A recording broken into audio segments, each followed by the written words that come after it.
So I attempted to do Couch to 5k in a month, and I was successful. Like, I did the whole thing and it went okay, but something doesn't feel right. Hold on. So that's better. So I had the idea to do this video on an actual run. I don't know how the audio is going to work out, but I'm hoping it isn't terrible.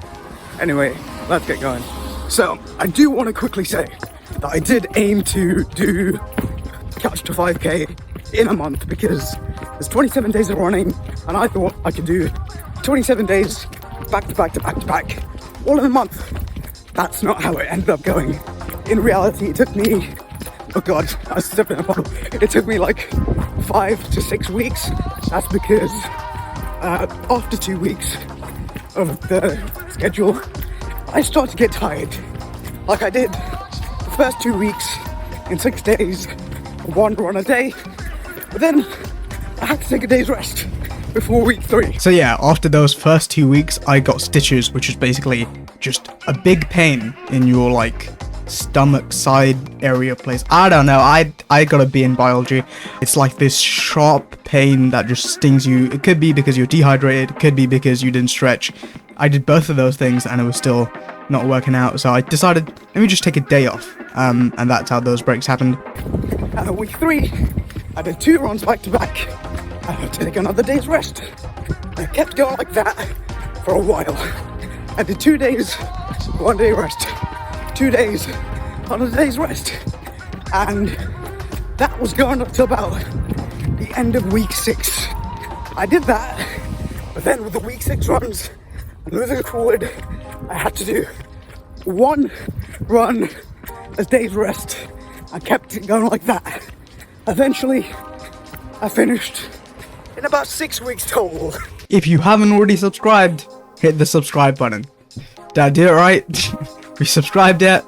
Back to the video. I also did learn to control my breathing a lot more because I was running as much as I was, which meant if I was just out of breath the whole time, bad things would happen.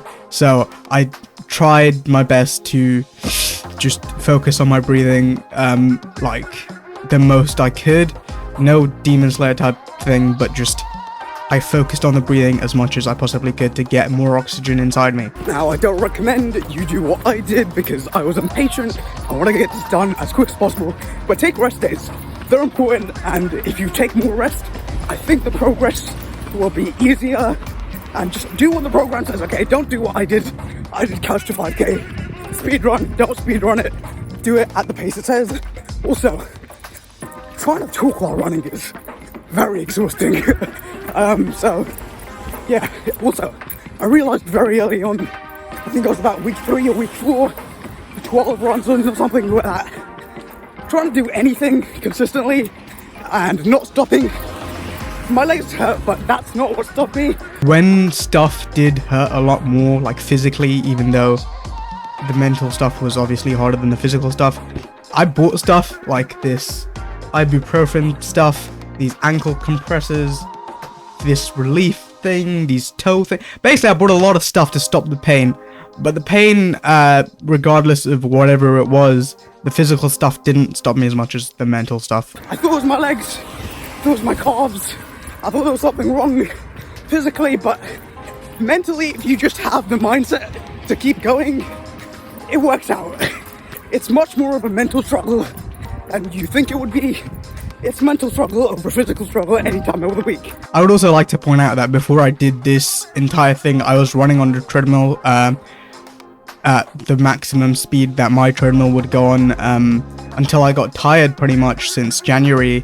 I wasn't doing it every day, but I was doing it at least 4 times a week pretty much. So I did not just do this from nothing because I feel like if I did it without any other thing, the first 2 weeks that I did wouldn't have been possible back to back to back to back to back. Once you get past the mental and physical stuff, the 2 other hardest bits for me was the 20 minutes straight on week 6, and also one of my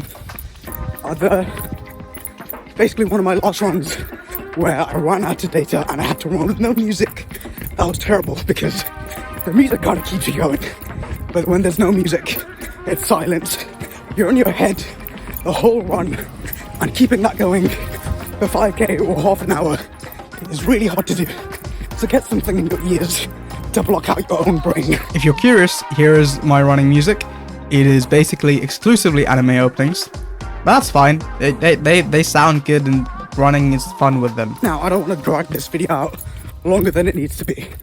So, if you truly want to do something, running, anything, if you dedicate yourself to it and just put it in the time, you can do it. Because I know there's lots of me talking in my chair. That's me. So if you take one thing away from this, it's that if you keep going and you really, really, really, really, really want it, you got this. Back to me in the chair, I think. Oh, okay. You can do the outro. Or this could be the end of the video. See ya.